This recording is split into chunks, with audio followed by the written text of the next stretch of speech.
He saved an old woman from a deadly flood, but what she gave him 3 weeks later changed his life forever. It wasn't money. It wasn't fame. It was a single sentence. If I had another son, I'd want him to be like you. Tacloban, Philippines, a coastal city perched at the edge of the Pacific, beautiful yet battle-hardened. It had known typhoons before, but nothing like Ramara. On October 8th, Ramara did not knock politely on the door. It ripped the door off its hinges. At 5:47 a.m., wind gusts screamed through coconut groves and mangled tin roofs like they were paper. At 6:12 a.m., the emergency radios crackled with chaos. Neighborhoods gone, bridges crumbling, evacuation boats flipped.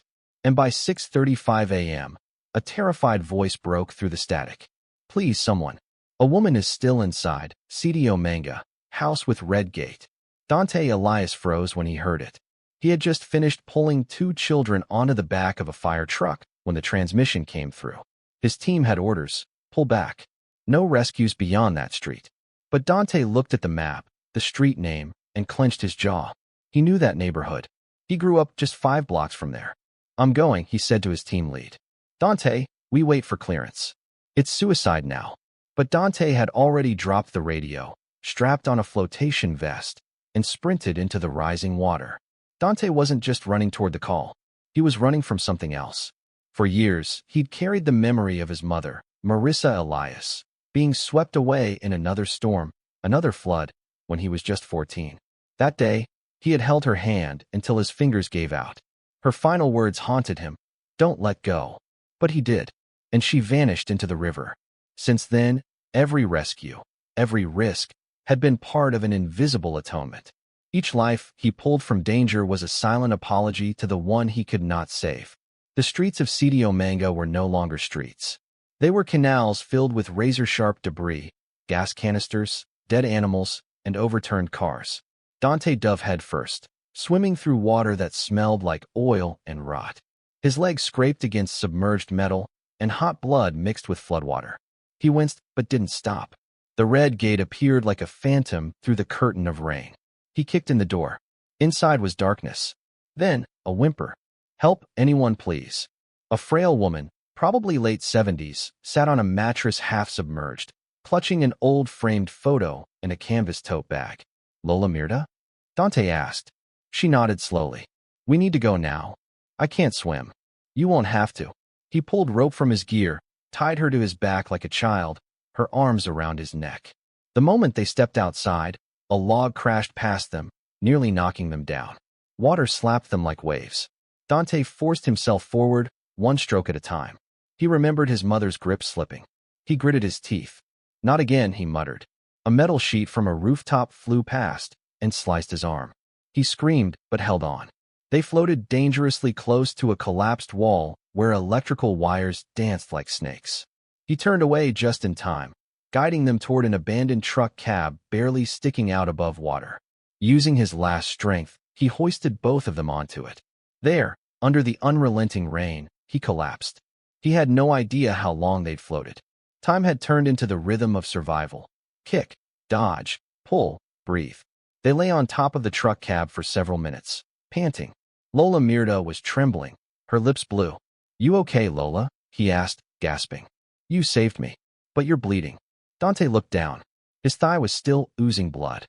The cut was deep. His shirt sleeve hung in ribbons. "It's nothing," he lied. He surveyed the area. The current was slowing, but the danger hadn't passed. A large propane tank floated dangerously close. He kicked it away with his uninjured leg. Every movement sent fire through his muscles. Then, a sudden cracking sound. The truck cab tilted. Its foundation was weakening. "We have to move again," he said, more to himself than to her. He scanned for high ground and spotted a half-collapsed sari-sari store with a concrete overhang. It was barely stable, but it might hold. "Hold tight, Lola. One more trip." He jumped into the water, pulling her with him again. He felt his body slowing down. Hypothermia. Blood loss. His vision doubled, then tripled. But he focused on her breathing. If he stopped now, she'd die. And he'd be 14 again, letting go. With a yell that came from the very pit of his being, he climbed the store awning, dragging her up inch by inch. He didn't remember passing out. But he woke to her hands on his face, slapping gently. You can't sleep now, Iho. You brought me this far. You don't get to quit. Dante let out a laugh. It hurt like hell, but it was real.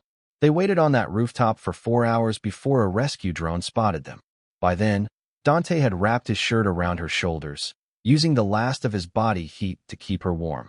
When the helicopter lifted them off, Lola Mirda wept silently.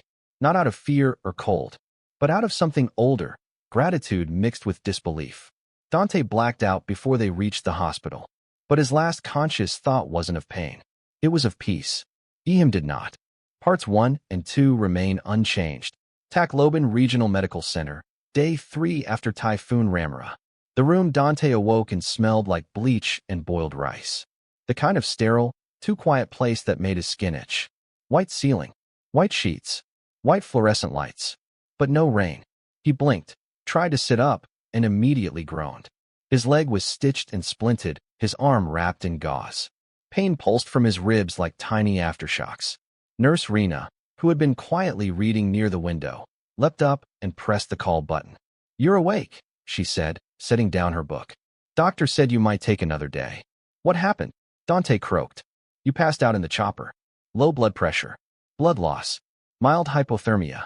"But," she gave a cautious smile. "You're going to be okay." Dante nodded, but didn't smile back.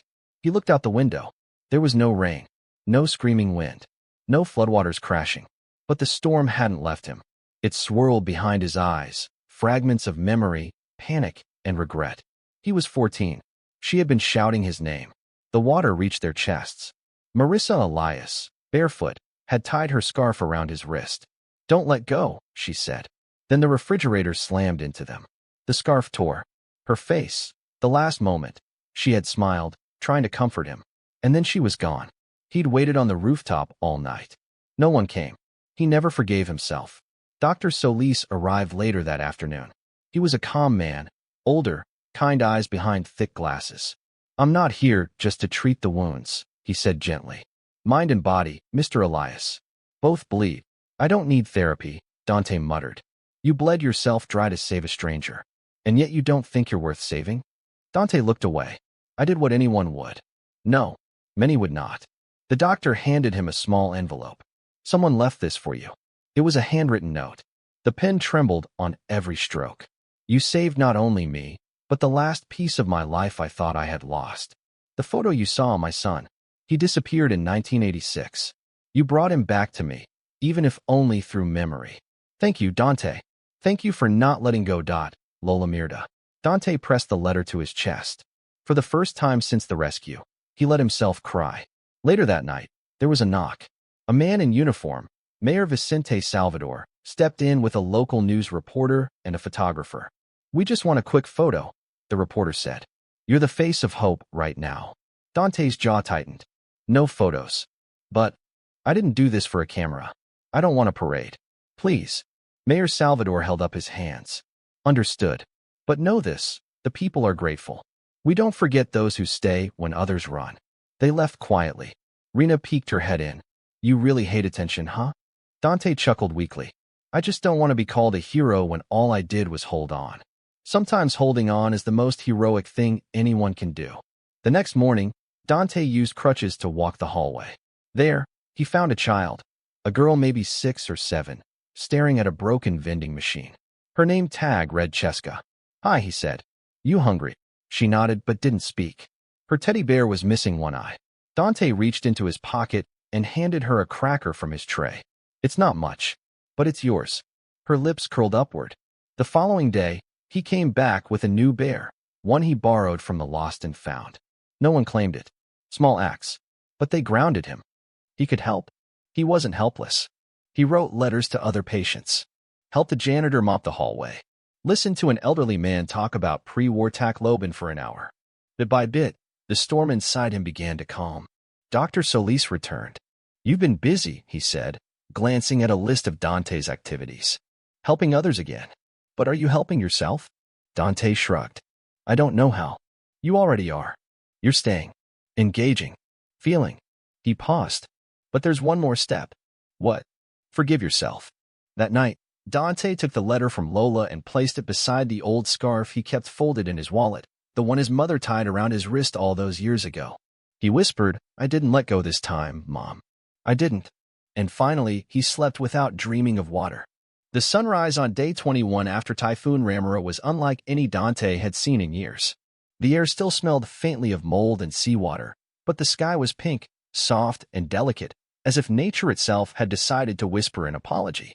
In the courtyard outside the hospital, volunteers were folding tarps and clearing debris. Life, somehow, was beginning again. Dante sat on a wooden bench, his crutches resting beside him. His stitches had been removed 2 days ago. He was healing. Slowly. Quietly. But something else was changing, too. He hadn't had a nightmare in 4 nights. A nurse tapped his shoulder. "Mr. Elias? There's someone asking for you." He turned, and there stood Lola Mirda, leaning gently on a cane, her hair tied in a tidy bun, a blue shawl around her shoulders. In her hands was a small, carefully folded bundle wrapped in white linen. "You look much stronger now," she said, smiling. "You too, ma'am." She sat beside him, took his hand. "I've had many years, hijo. More than I thought I would. After my son disappeared, I never thought I'd feel seen again. And then you showed up in a storm." He tried to laugh. "Wrong place, right time, I guess." "No," she said, serious now. "Right soul, right moment." She unwrapped the bundle. Inside was a hand-stitched handkerchief, old but immaculately kept. Faded thread traced the words.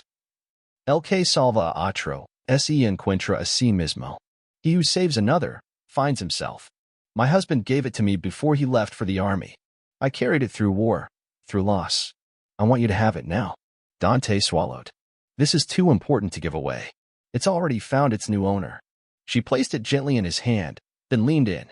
"I never had another child. But if I did, I would have wanted him to be like you." That afternoon, a small ceremony took place on the hospital lawn.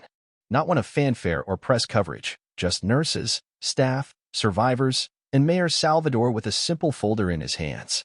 "Today," the mayor said, "we don't honor a soldier or a politician or a celebrity.